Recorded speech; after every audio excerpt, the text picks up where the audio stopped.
Rangpur medical college হাসপাতাল এখন অনৈতিক কর্মকাণ্ডের অভয়ারণ্যের স্থানে পরিণত হয়েছে। প্রতিদিনই রাত হলে এ ধরনের অবৈধ কর্মকাণ্ডে জড়িতদের ধরা হচ্ছে। বড় ভাই একটু আগে আমাকে বললো যে তোমার স্বামী হয়, কি কইছে? বর হয়, বর হয়, তা তোমার কাগজপত্র আছে? মানে এখন আছে না, মিথ্যা কথা বলছিলাম প্রথমে। হ্যাঁ, প্রথমে মিথ্যে কথা বলছেন, এখন কি হয় সেটা কও।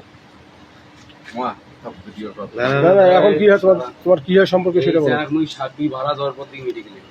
তোমার সম্পর্কে এখন কি হয় সেটা বলো। কথা বলো। একটা হন দুজনে, নাহলে কিন্তু ঝামেলা আছে।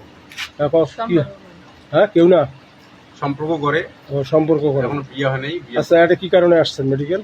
মানে বাড়ি থেকে আসে না, রাত করে আমি চলে যাচ্ছি, পরে এই এসে আমাকে নিয়ে যাচ্ছে, মানে তো নির্ভরী গাড়ি পাওয়া যাবে না, তো এই জন্য আমার বদিছে এই জায়গায় একটু চেনা লাগতেছে। আরে অনেক সুন্দর মেডিকেলে বলেছে। ঠিক আছে।